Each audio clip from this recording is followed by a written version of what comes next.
Finally bit set का first attempt देखा गया, कैसा एक्सपीरियंस था? पेपर में इंग्लिश और लॉजिकल रीजनिंग तो वाज इजी, और फिजिक्स में भी इजी क्वेश्चंस थे, ज़्यादा टफ नहीं थे। मैथ्स में वही थोड़े हल्का लेंदी इंटीग्रल्स के स्टैटिस्टिक्स और प्रोबेबिलिटी के क्वेश्चंस आए थे बहुत सारे, और केमिस्ट्री भी इजी थी बहुत। और बिट सेट का फर्स्ट अटेम्प्ट स्कोर क्या रहा? स्कोर मेरा 245। अच्छा, मतलब कुछ तो यहाँ पे मिल जाएगा ठीक ठाक तो। और उसके बाद में अगर बात करें तो टॉपिक बताना चाहिए कि मैथ में कौन से टॉपिक से बहुत ज्यादा क्वेश्चन थे? मैथ्स में as I said statistics, probability and integrals के भी 3 to 5 क्वेश्चंस थे, एंड मोर ओवर बस इतना ही आ रहा है। हाँ, और इसके बाद में केमिस्ट्री एनसीईआरटी से हो गई थी या उससे भी ऊपर लेवल की आई थी? केमिस्ट्री में वैसे तो क्वेश्चंस बहुत इजी थे, इनऑर्गेनिक के भी जितने भी आए थे बहुत इजी थे। फिजिकल के अंदर कैलकुलेशन हल्की सी लेंदी थी, मतलब उसके क्वेश्चंस थोड़े कम थे लेकिन कैलकुलेशन थोड़ी वैसी सी थी। ऑर्गेनिक के क्वेश्चंस तो डायरेक्ट आए थे रिएक्शंस एनसीईआरटी से। और अगर तीनों में स्प्लिट पूछे कि ऑर्गेनिक इनऑर्गेनिक फिजिकल किसके क्वेश्चन ज्यादा थे? ऑर्गेनिक के थोड़े ज्यादा थे। और अगर बात करें तो इसके लिए टेस्ट वगैरह देखे, टेस्ट मॉक टेस्ट वगैरह देखे आए थे के पहले? मैंने बिल्कुल प्रिपरेशन नहीं करी थी बिट सेट की, मैंने बस बिट सेट के लिए अपनी स्पीड सॉल्विंग पे फोकस किया था। बाकी जो मैंने जेई के लिए पढ़ा था मैंने उसी प्रिपरेशन के साथ आया था। तो जैसे कि आपका बिट सेट का फर्स्ट अटेम्प्ट हो गया, तो कैसा क्या एक्सपीरियंस था? सही था, थोड़ा सा केमिस्ट्री थोड़ा सा हार्ड लगा, बाकी तो सब ठीक था। और अगर लॉजिकल रीजनिंग इंग्लिश की बात करें तो उसका कैसा क्या लेवल था? एलआर तो आसान थी, इंग्लिश थोड़ी सी हार्ड थी। और लॉजिकल रीजनिंग और इंग्लिश के लिए कुछ प्रैक्टिस कहाँ से क्या करके आए थे या केवल क्वेश्चन सोल्व कहीं से मॉक? नहीं, मैं तो जेई मेंस के बाद ही आया था यहाँ पे। अच्छा। हाँ। और उसके बाद में बिट सेट के लिए पहले कुछ मॉक टेस्ट वगैरह दिए थे क्या? नहीं नहीं, और अगर बात करें मैथ की तो मैथ ओवरऑल कैसे क्या थी? मैथ आसान थी, केमिस्ट्री थोड़ी सी वो थी क्योंकि इसमें डिलीटेड टॉपिक ज्यादा थे ना। अच्छा, वो हाँ, जो जेईई मेंस में नहीं आते। हाँ, तो वो ज्यादा टॉपिक्स आ गए थे उससे। और उसके बाद में बात करें तो अगर केमिस्ट्री की बात करें तो केमिस्ट्री एनसीईआरटी के लेवल की थी या उससे भी कुछ ऊपर मिलेगा? नहीं, एनसीईआरटी से थोड़ी सी ज्यादा ऊपर थी, पर जेई मेंस से तो आसान थी, जो टॉपिक्स जेई मेंस के अंदर थे उससे आसान थे। और अगर ओवरऑल अपन बात करें कि तीनों सब्जेक्ट में कौन से ऐसे टॉपिक्स होंगे जिनसे भर भर के क्वेश्चन आएंगे? मैथ्स में एक तो एलपीपी, हाँ। उससे 3-4 क्वेश्चन थे, और कॉनिक से थे 4 क्वेश्चन, हाँ। यही थे। मैथ्स में तो यही थे, और फिजिक्स में तो हर टॉपिक से एक क्वेश्चन था। और फिर जिसका ओवरऑल लेवल बात करें तो कैसा क्या था? आसान था, मतलब 25 क्वेश्चंस तो करने लायक थे 30 में से। Okay okay. आपने बिट सेट का फर्स्ट अटेम्प्ट दे लिया, तो कैसा क्या एक्सपीरियंस था?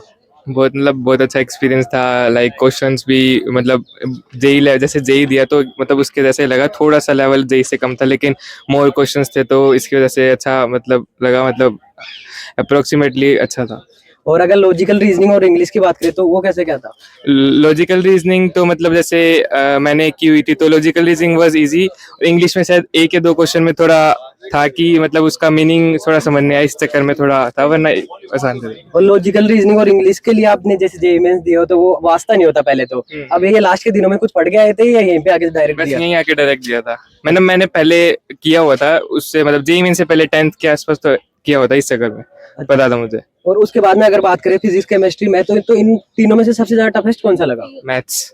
मैथ क्या वही लेंदी वाला सीन? हाँ वही, मतलब 40 क्वेश्चंस और मतलब थोड़ा स्पीड की कमी थी इस चक्कर में। और अगर केमिस्ट्री की बात करें तो केमिस्ट्री एनसीईआरटी से होने वाली थी या कुछ एनसीईआरटी से भी बात थी? एनसीईआरटी से होने वाली थी लेकिन कुछ चैप्टर जो कट हो जाते हैं उसमें से क्वेश्चंस आते हैं एक दो, जैसे state of matter, solid state, उसमें तो उनमें थोड़ी दिक्कत है, वरना एनसीईआरटी में से था। और अगर आप तीनों सब्जेक्ट में कुछ ऐसे टॉपिक बताना चाहे जिससे भर भर के क्वेश्चन आए थे तो वो कौन से हो सकते हैं? मतलब ऐसे तो कोई नहीं था, मतलब मिक्स ही थे सारे टॉपिक्स जैसे, पर इसे केमिस्ट्री में ऑर्गेनिक और फिजिकल का वेटेज थोड़ा अच्छा था, इनऑर्गेनिक थोड़ी कम थी, ऐसी मतलब मिक्स थे टॉपिक्स। अच्छा अच्छा, तो मतलब ओवरऑल अच्छा एक्सपीरियंस रहा। अच्छा था। ओके ओके, आपने फर्स्ट अटेम्प्ट का तो बच्चों का एक्सपीरियंस देख ही लिया, पूरी वीडियो में मैंने दिखाने की कोशिश करी है। अब मैं जो बच्चों ने गलतियां करी है जो आप ना करो वो बताता हूँ। तो सबसे पहले तो बच्चे जो भी यहाँ पे थे वो सब बोल रहे थे जिनका बिट सेट दिया खराब गया कि हमने मॉक टेस्ट नहीं दिए। तो सबसे इंपॉर्टेंट चीज होती है मॉक टेस्ट देना। अब आप बोलोगे भैया मॉक टेस्ट कहाँ से दूं, मॉक टेस्ट कहाँ से दूं? तो मैं बताता हूँ बेस्ट चीज मॉक टेस्ट देने के लिए बेस्ट है फोडू क्लब मॉक टेस्ट देने के लिए। अब आप बोलोगे फोडू क्लब ही बेस्ट क्यों है? क्योंकि फोडू क्लब है जो बनाया किन्होंने, बिट्सियन ने बनाया। किसके लिए बनाया? फ्यूचर बिट्सियंस के लिए। तो उन्होंने रिलेटेबल चीजें, रिलेटेबल क्वेश्चन डाले। और एलआर इंग्लिश के लिए जो प्रैक्टिस क्वेश्चन है उनके बेस्ट प्रैक्टिस क्वेश्चन है, क्योंकि एलआर इंग्लिश के आप कहीं ना कहीं थोड़ी मिनिमम टाइम में मैक्सिमम आउटकम लाने की सबसे आसान तरीका है LR इंग्लिश, तो सबसे बेस्ट चीज़ वो है। और एक एक्साइटिंग चीज़ बता दूँ कि 16 अप्रैल और 17 अप्रैल को फोडू क्लब का है, जब 3 साल हो जाएंगे बने हुए, तो फोडू क्लब दे रहा है 25% हर कोर्स पे ऑफ। तो जाके अभी बाई कर लेना, फिर मत बोलना कि भैया 25% ऑफ दोबारा आएगा क्या, दोबारा आएगा नहीं आएगा। तो अभी बोल रहा हूँ, अभी जाके बाई कर लो टेस्ट सीरीज, क्योंकि आपको सेकंड अटेम्प्ट में नंबर बूस्ट करने के लिए यही मेन चीज़ है जिससे आपके नंबर बूस्ट होंगे। क्वेश्चन प्रैक्टिस करो जितनी ज़्यादा हो सके, मॉक टेस्ट दो, मॉक टेस्ट को एनालाइज करो। 40 दिन कम नहीं होते, अभी डिमोटिवेट होने की बिल्कुल जरूरत नहीं है। अभी टाइम है कि आप इस टाइम को कैसे यूटिलाइज करते हो या वेस्ट करते हो। एक फेज ये होता है कि आप उस टाइम पे ऐसे कर लो कि भाई मेरे से कुछ एज ए रबड़ी रोना कर लो कि भैया मेरे से कुछ नहीं हो रहा, मेरा ये कोर्स नहीं हुआ, ये कोर्स नहीं हुआ, तो आप बिट्स प्लानिंग मत आना, चाहे सेकंड अटेम्प्ट देना ही मत। या आप इस कैटेगरी में आते हो कि हाँ मेरा फर्स्ट अटेम्प्ट जैसा भी हुआ हो गया। 40 दिन बहुत होते हैं, 40 दिन इंटू 24 घंटे, 24 घंटे भी नहीं पढ़ सकता तो मैं 10-12 घंटे तो मिनिमम पढ़ूंगा, तो उससे बहुत ज्यादा आपको कर सकते हो, बहुत चीजें कर सकते हो, बिट्स प्लानिंग आ सकते हो। इसी के साथ आज की वीडियो यहीं पे एंड करता हूँ। बोल रहा हूँ अच्छे से पढ़ो, आपको कल या परसों तक मैं स्ट्रैटेजी की वीडियो भी लेके आ जाऊंगा। Bye bye.